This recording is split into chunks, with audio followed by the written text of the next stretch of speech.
Assalamualaikum warahmatullahi wabarakatuh. Perkenalkan nama saya Zafira Rahmania Nur Syabrina. Saya adalah dosen tetap non-PNS di Fakultas Psikologi Universitas Gadjah Mada. Video kali ini saya buat untuk memenuhi salah satu persyaratan sertifikasi dosen tahun 2025, yaitu pernyataan diri dosen dalam unjuk kerja Tridharma Perguruan Tinggi atau PDD UKTP pada aspek pengajaran. Pada kesempatan kali ini, saya ingin menyampaikan terkait salah satu mata kuliah yang saya ampu, yang sesuai dengan bidang keahlian saya, yaitu mata kuliah perilaku konsumen. Mata kuliah ini ditujukan untuk mahasiswa psikologi UGM yang ada di tingkat sarjana dan telah menempuh minimal 4 semester perkuliahan. Mata kuliah perilaku konsumen berbobot 2 SKS dan merupakan mata kuliah pilihan. Mata kuliah ini memberikan bekal teoritis dan metodologis bagi mahasiswa untuk memahami perilaku konsumen dari perspektif psikologi dengan fokus pada proses psikologis yang mempengaruhi keputusan konsumsi serta faktor sosial dan lingkungan yang mungkin relevan. Metode pembelajaran dalam mata kuliah ini dirancang untuk mendorong partisipasi aktif mahasiswa serta memperkuat keterkaitan antara teori psikologi dan penerapannya dalam konteks perilaku konsumen. Mata kuliah ini mencakup 5 capaian pembelajaran utama atau CPMK yang membekali mahasiswa dengan pemahaman konseptual dan keterampilan aplikatif dalam menganalisis perilaku konsumen. Terdapat 16 pertemuan dalam mata kuliah ini yang mencakup 14 pertemuan materi dan 2 pertemuan asesmen sumatif, yakni UTS dan UAS. Mata kuliah ini tidak hanya dinilai berdasarkan asesmen tertulis seperti UAS dan UTS, tetapi juga melalui proyek kelompok dan tugas mandiri. Mahasiswa juga didampingi melalui platform Elok dan Google Classroom sebagai media pendukung pembelajaran. Media ini digunakan untuk mengakses materi, mengumpulkan tugas, serta memfasilitasi komunikasi di luar sesi kelas. Dalam proyek akhir mahasiswa, mereka bekerja dalam kelompok berisi 4-5 orang. Setiap kelompok akan mendapatkan kasus nyata yang sedang dihadapi oleh sebuah brand. Berdasarkan analisis tersebut, mereka menyusun solusi atau rekomendasi yang bersifat evidence-based. Hasil akhir akan dipresentasikan di hadapan dosen dan bila memungkinkan juga di hadapan praktisi dari industri terkait. Sekian penjelasan tentang mata kuliah perilaku konsumen. Selanjutnya, Bapak Ibu akan menyaksikan proses belajar di mata kuliah ini. Selamat menyaksikan. Terima kasih. Oke, Assalamualaikum warahmatullahi wabarakatuh.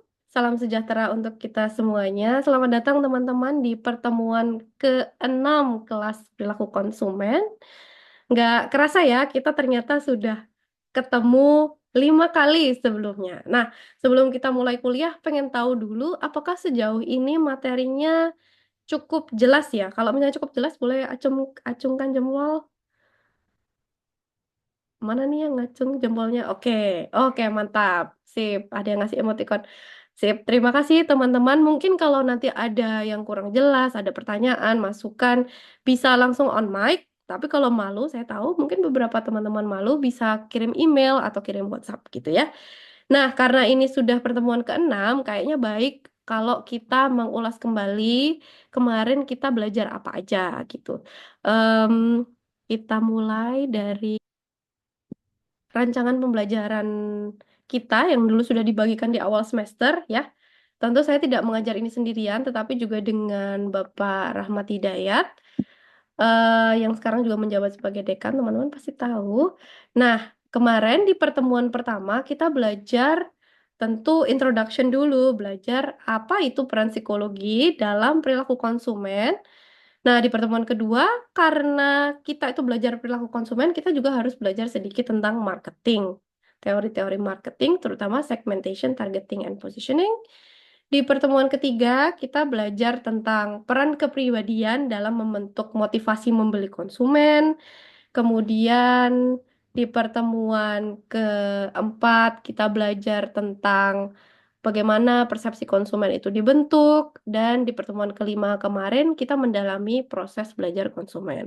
Nah, hari ini kita akan belajar bagaimana sikap kita terhadap suatu barang, produk, atau jasa itu dibentuk, dan apakah kita itu masih bisa mengubah sikap ketika sudah dari awal terbentuk. Misalnya udah positif pendapatnya tentang suatu barang, masih bisa berubah nggak sih gitu. Oke, lanjut. Saya akan menunjukkan PowerPoint-nya. Jadi, sekali lagi, topik kita hari ini adalah Consumer Attitude Formation and Change, yaitu bagaimana sikap kita itu dibentuk sebagai konsumen dan apakah sikap kita sebagai konsumen itu masih bisa berubah.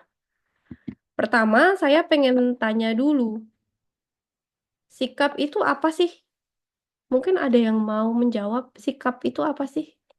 Mas Hanif, sikap itu apa sih, Mas Hanif? Sikap adalah perilaku atau Good effort, sikap itu adalah kecenderungan kita untuk menyukai atau tidak menyukai sesuatu secara konsisten. Favorability dalam bahasa Inggris. Sehingga dia sudah memasuki ranah yang kurang bisa diubah lagi. Dia cukup ajak gitu ya. Nah, belum sampai behavior. Nanti kita akan bahas. Nah, saya mau tanya, Mas Dava. Mas Dava suka nggak sama rokok Jisamsu? Saya nggak ngerokok, Bu. Nggak ngerokok. Kalau sikapnya terhadap rokok Jisamsu gimana? Hmm, Positif, negatif? Negatif sih, Bu. Negatif. Karena apa? Karena membahayakan ya, merusak Nah, kesehatan. membahayakan. Belajar dari mana? Eh Ya dari sosial media, dari Dari sosial buku media. dan banyak. Oke, jadi ada banyak sumber ya yang membantu pembentukan sikap ini. Jadi, attitude formation itu sumbernya memang bisa banyak sekali. Bisa dari pengalaman pribadi, keluarga, teman, seperti Mas Dava tadi, sosial media, dan juga internet. Dan mohon maaf. Ini sampai sini sebenarnya masih common sense. Teman-teman seharusnya sudah cukup familiar. Saya tidak perlu menjelaskan. Tapi mungkin ada yang mau bertanya dulu di titik ini. Saya mau nanya, Oh iya, em, ini siapa ya? Mbak Aska ya? Mbak Aska ada iya, pertanyaan? iya. Jadi setelah melihat slide source of attitude formation ini kan ada beberapa ya Mbak ya. Nah, Ya. kira-kira mana sih yang lebih kuat influence-nya dalam membentuk sikap terhadap produk? Hmm, Kira-kira apakah lebih kuat dari mungkin pengaruh keluarga atau mungkin dari online review atau dari sosial media? Kira-kira yang lebih kuat tuh yang mana ya Mbak? pertanyaan yang bagus banget Mbak Aska. Ini sangat observan sekali ya. Jadi eh, di riset-riset terdahulu itu ada banyak yang menemukan bahwa word of mouth yang datang dari lingkaran terdekat, keluarga dan teman-teman itu jauh lebih kuat daripada word of mouth yang kita lihat di sosial media maupun online di Google Review seperti itu. Jadi ini nggak satu dua riset ya, bahkan ada ratusan riset yang sudah dijadikan meta-analisis, yaitu adalah sari inti dari banyak riset dijadikan satu, itu menemukan hal yang cukup konsisten bahwa family and friends itu matter more in their words, in their influence than the internet or social media. Nggak berarti Google Review itu tidak meyakinkan, tapi dia meyakinkan dalam konteks-konteks lain. Sebagai contoh, biasanya review-review yang ada di internet itu sangat diandalkan oleh konsumen ketika ada produk baru. Jadi lebih efektif untuk membentuk sikap orang ketika produknya baru ketimbang kalau itu merupakan produk yang sudah lebih lama ada. Kalau produk yang tradisional atau sudah lebih lama ada, biasanya orang-orang cenderung mengandalkan teman-teman dan keluarga aja. Nah, tetapi ketika kita itu mengandalkan electronic word of mouth atau review yang ada di internet, yang berpengaruh bukan cuma ratingnya ya, tetapi riset juga menemukan yang berpengaruh juga jumlah yang memberikan positive rating, alias berapa orang yang nge-rating ya. Bayangin aja teman-teman malam-malam mau beli apa? Mau beli jajan, makan malam, terus yang dicari apakah hanya ratingnya aja? Biasanya enggak, tapi cari yang sudah di-rating oleh banyak orang. Makin banyak orang, makin convincing gitu ya. Begitu Mbak Aska, semoga menjawab. Oke, nah kita sebagai orang psikologi juga tahu bahwa faktor kepribadian itu sangat bermain peran dalam pembentukan sikap kita terhadap barang atau jasa gitu. Di psikologi ada istilah need for cognition. Jadi need for cognition itu kecenderungan kita untuk tahu hal-hal secara lebih detail, tahu fakta-fakta yang lebih banyak, tahu menggunakan rasio kita dalam memperhatikan atau membentuk sikap terhadap sesuatu. Saya beri contoh, misalnya Mbak Aisyah itu adalah orang yang punya high need for cognition. Jadi ketika membentuk sikap terhadap mobil BMW, yang menentukan dia suka atau enggak itu bukan cuma mobilnya tampak keren, tetapi apakah iklannya itu memberikan detail yang cukup informatif, safety ratingnya tinggi atau enggak, fuelnya efisien atau enggak, leathernya itu tahan lama atau enggak, apakah kalau dijual lagi 5 tahun lagi kira-kira harganya jatuh atau enggak. Nah, itu adalah pertimbangan-pertimbangan yang diambil orang yang high need for cognition. Sementara Mas Dava adalah orang dengan low need for cognition. Pertimbangannya biasanya lebih sederhana, kadang-kadang hanya satu. Kalau bahasa sederhananya tidak terlalu overthinking gitu ya. Misalnya Mas Dava ini seneng banget sama Carmen Heart to Heart gitu ya. Terus Carmen Heart to Heart ini punya mobil Mini Cooper warna pink. Nah, eh, jadi pertimbangannya Mas Dava dalam membentuk sikap terhadap Mini Cooper tuh sederhana ya karena Carmen punya dia suka gitu. Nah, tapi nggak mesti juga karena hal yang seperti itu bisa jadi karena oh ya, oh dia eh, murah gitu ya, mobilnya murah, affordable, tapi kualitasnya cukup bagus. Itu sudah cukup buat Mas Dava. Dia nggak perlu tahu detail-detailnya. Itu juga bisa. Ada high dan low need for cognition. Ada juga personality factor yaitu openness, openness to new things. Ada orang-orang yang mudah mengadopt hal-hal baru, ada orang yang tidak. Nah, berkaitan itu saya pengen melakukan sedikit polling. Oke, ini pollingnya. Udah kelihatan belum pollingnya ini? Mungkin ada yang bisa bilang Kelihatannya kelihatan. Oke. Nah, tadi malam itu suami saya lihat bahwa di Amsterdam ada iklan ayam baru, yaitu adalah ayam maca. Ayam maca ini nggak tahu ya. Kalau saya sendiri nggak terlalu tertarik sih. Kalau teman-teman gimana? Kita lihat. 90% sudah berpartisipasi, 80% say no. I agree. Menurut saya maca kalau digoreng pasti pahit. Tetapi mungkin ada dua orang ini yang cenderung lebih open to new experiences. Ya, satu lagi kita polling ini. Udah kelihatan ya? Jadi di Belanda itu konteksnya begini. Di Belanda itu kan banyak makanan Indonesia ya. Orang kita itu dijajah oleh Belanda lama sekali. Sehingga orang Belanda itu terbiasa makan sambal. Tapi sambal itu biasanya dipakai buat selai roti sarapan. Nah, kalau kalian mau nggak nyobain? Oke, 60% bilang yes. Mungkin nggak semenjijikan yang maca atau lebih bisa di-accept ya. Atau mirip dengan burger gitu kali ya. Sandwich gitu juga pakai sambal ya di Indonesia. Jadi acceptability-nya lebih tinggi. Tapi sepertinya memang ini adalah makanan-makanan yang butuh openness to try. Ini menunjukkan bahwa personality itu juga bermain peran cukup besar dalam eh, membentuk sikap terhadap suatu barang atau produk. Oke, saya lanjutkan. Nah, tadi Mas Hanif bilang kalau attitude itu adalah perilaku. Apakah attitude itu perilaku? Belum tentu, karena sikap itu tidak selalu translate as perilaku. Mas Dava pengen punya mobil Mini Cooper Pink, apakah pasti membeli? Ya belum tentu, karena belum tentu punya uangnya, ya kan? Nah, Faktor utamanya uang, tetapi faktor keduanya bisa hal-hal lain juga, misalnya norma sosial. Apakah kita itu bisa mengganti sikap orang yang sudah terestablish, sudah ada sejak dulu?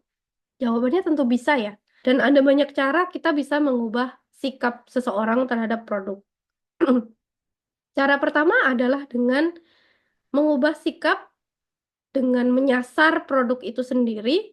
Kedua adalah dengan mengubah brand image-nya sehingga produknya ikut keubah. Jadi ada spillover effect atau domino effect karena brand image-nya berubah, terus produknya jadi lebih positif juga. Dan yang terakhir, menurut saya paling kontroversial tapi apa ya cukup kuat influence-nya adalah dengan mengubah persepsi atau sikap orang terhadap eh, kompetitornya dulu untuk membuat kompetitornya less bagus sehingga produk kita lebih bagus. Nah, kita perhatikan satu-satu ya. Pertama adalah mengubah sikap dengan menyasar produk itu sendiri. Tentu ini adalah cara yang paling tradisional, paling sering digunakan hingga saat ini. Teman-teman pasti tahu sabun batang. Sabun batangan itu kan sesuatu yang identik dengan suatu gender, yaitu laki-laki. Sejak dulu saya kecil itu biasanya yang pakai sabun batangan itu adalah bapak-bapak. Itu bentuknya kotak, dia terlihat lebih maskulin, kayaknya itu lebih kasar di kulit, itu nggak cocok buat kulit sensitif gitu. Nah, sentimen ini ditangkap oleh Dove. Tapi dia merasa ini nggak bener, ini orang kita juga bagus buat perempuan. Nah, kemudian dia re re-establish image-nya sabun batang Dove.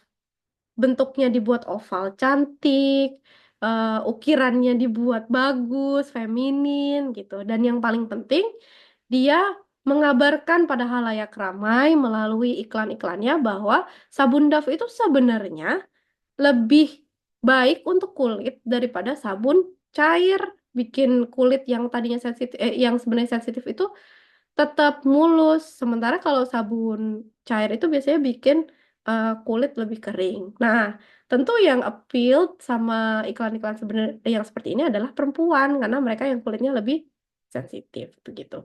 Tetapi apakah iklan yang masif itu artinya semua orang akan tiba-tiba beli sabun batangan? Tentu tidak, karena biasanya top of mind orang sudah ya udah susah banget diganti. Bayangkan teman-teman orang tuanya itu kalau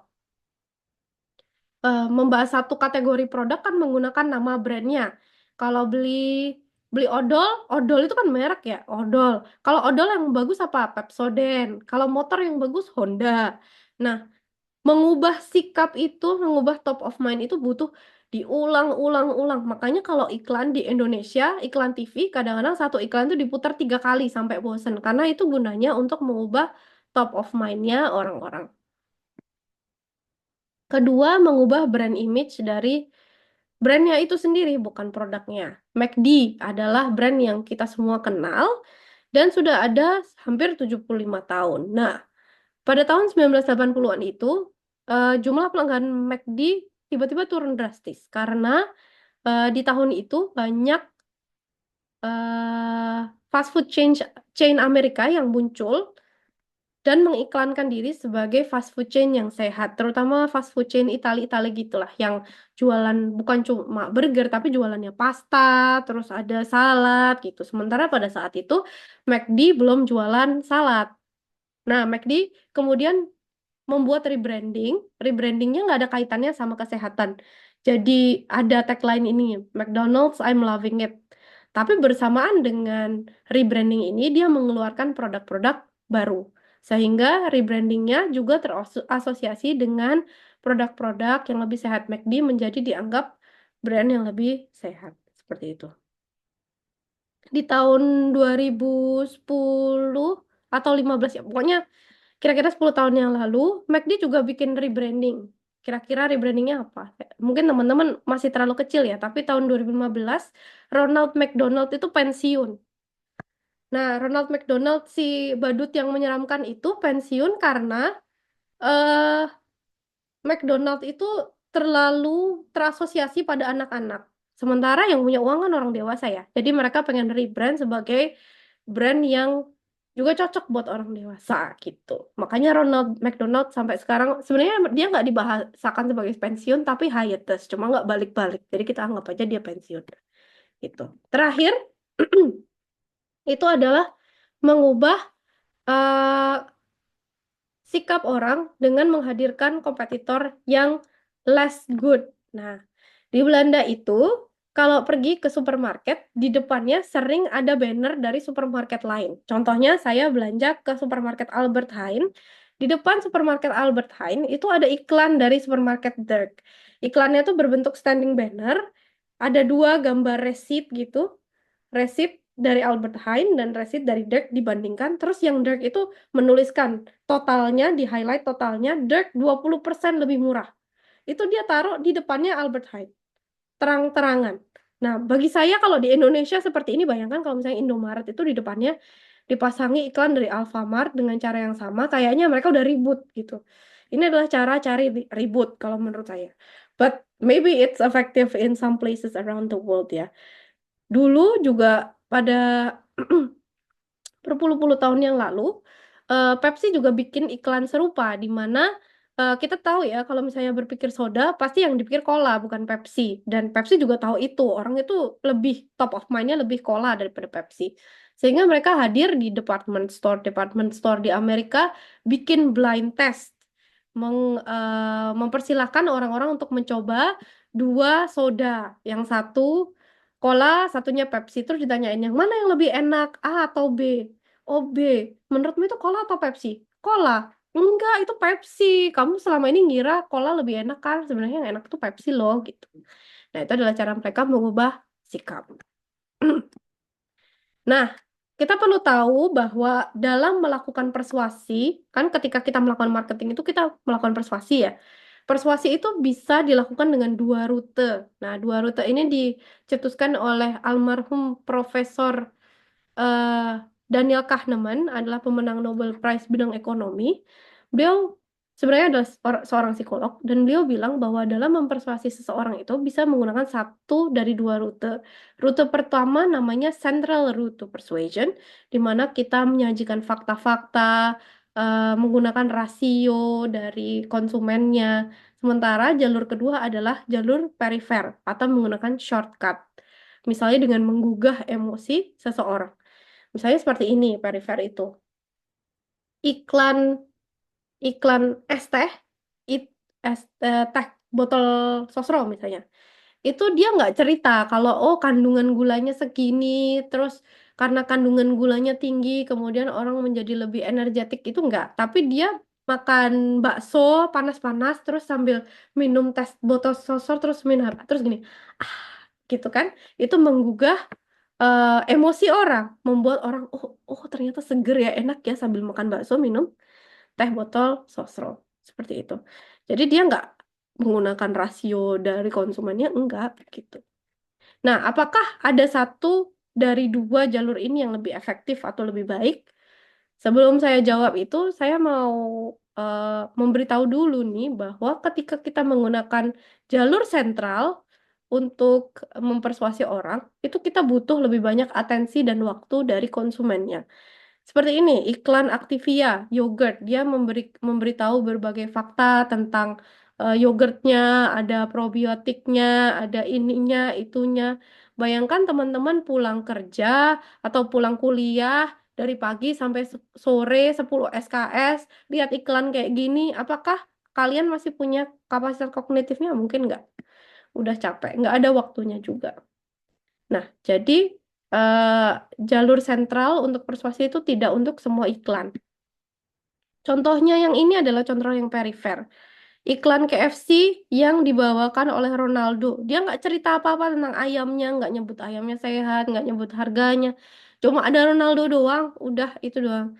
Itu menggunakan peripheral route to persuasion. Apakah itu efektif? Bisa efektif untuk produk-produk tertentu. Ini juga merupakan contoh peripheral route to persuasion.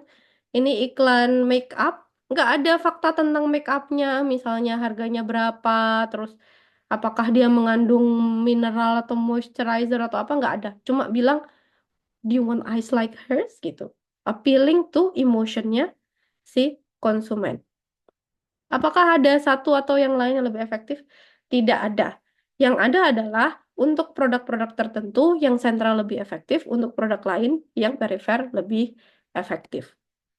Untuk produk-produk yang membutuhkan high involvement, misalnya tadi Mbak Aisyah mau beli mobil, patut menggunakan banyak pertimbangan sehingga iklan-iklan yang menggunakan banyak detail itu lebih efektif. Mungkin sebagian orang kalau beli mobil kayak gitu ya, kecuali Mas Dava tadi dia mah beli mobil cuma gara-gara Carmen heart to heart doang kayak gitu. Tapi kebanyakan orang beli mobil banyak pertimbangannya.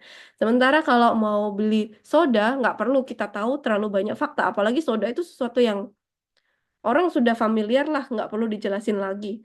Soda dibawakan, dipegang oleh siapa BTS atau siapa gitu, itu udah cukup appealing untuk banyak orang. Nggak perlu terlalu banyak fakta.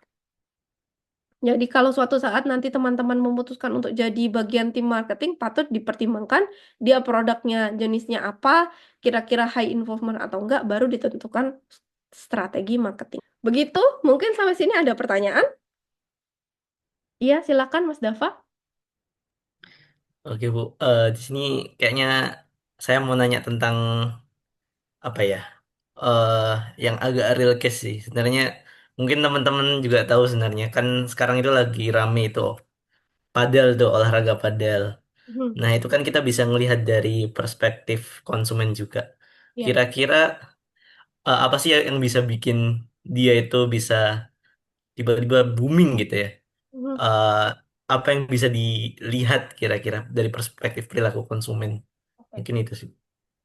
Ini case yang menarik ya. Terima kasih Mas Dava. Jadi eh, kalau kita perhatikan tren olahraga padel itu sebenarnya merupakan rangkaian dari tren-tren olahraga lainnya.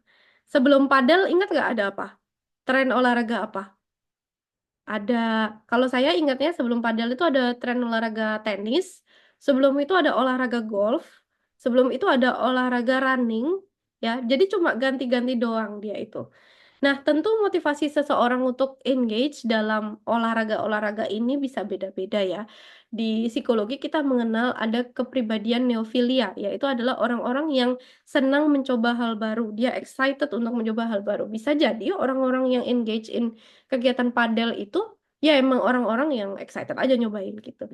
Bisa jadi mereka adalah orang-orang yang jump in the bandwagon effect. Bandwagon effect itu bayangin ada gerobak meluncur dari atas gunung, terus dia turun, ada yang mengendalikan, terus ngelihat ada yang meluncur turun gunung, orang-orang pengen ikut, ikut, ikut masuk, terus ikut turun gitu. Alias apa? FOMO, ya kan? Karena ada orang-orang yang melakukannya, aku juga mau dong, kayaknya seru gitu. Nah, kalau saya pribadi, observasi saya pribadi, olahraga ini semuanya adalah olahraga yang cenderung di Indonesia itu high class. Kalau di Belanda sini padel tuh ya udah olahraga biasa ya. Tapi kalau di Indonesia itu kan sewanya mahal, perlu beli raketnya mahal gitu. Nah, di dalam perilaku konsumen itu kita kenal dengan istilah conspicuous consumption atau konsumsi yang dilakukan sebagai bentuk menunjukkan status. Nah, menurut saya kebanyakan orang itu engage in padel karena dia pengen menunjukkan bahwa dia juga punya eh, apa namanya status sosial yang bisa dibanggakan kepada orang-orang. Karenanya raket-raket padel itu mahal dan bukan cuma mahal tetapi dijual oleh luxury brand. Teman-teman tahu padel itu raketnya ada yang dijual oleh Lamborghini. Bayangin mobil Lamborghini itu jual raket padel. Gucci itu jual raket padel dan lain sebagainya. Jadi dia bukan cuma olahraga. Ya, mungkin ada orang-orang yang engage karena senang olahraga. Saya rasa kalau males olahraga ya mereka nggak padel. Tapi kenapa padel gitu? Nah, jawabannya adalah salah satunya karena dia menunjukkan status sosial gitu. Terima kasih atas perhatiannya teman-teman. Sampai jumpa lagi minggu depan. Semoga bermanfaat. Assalamualaikum warahmatullahi wabarakatuh.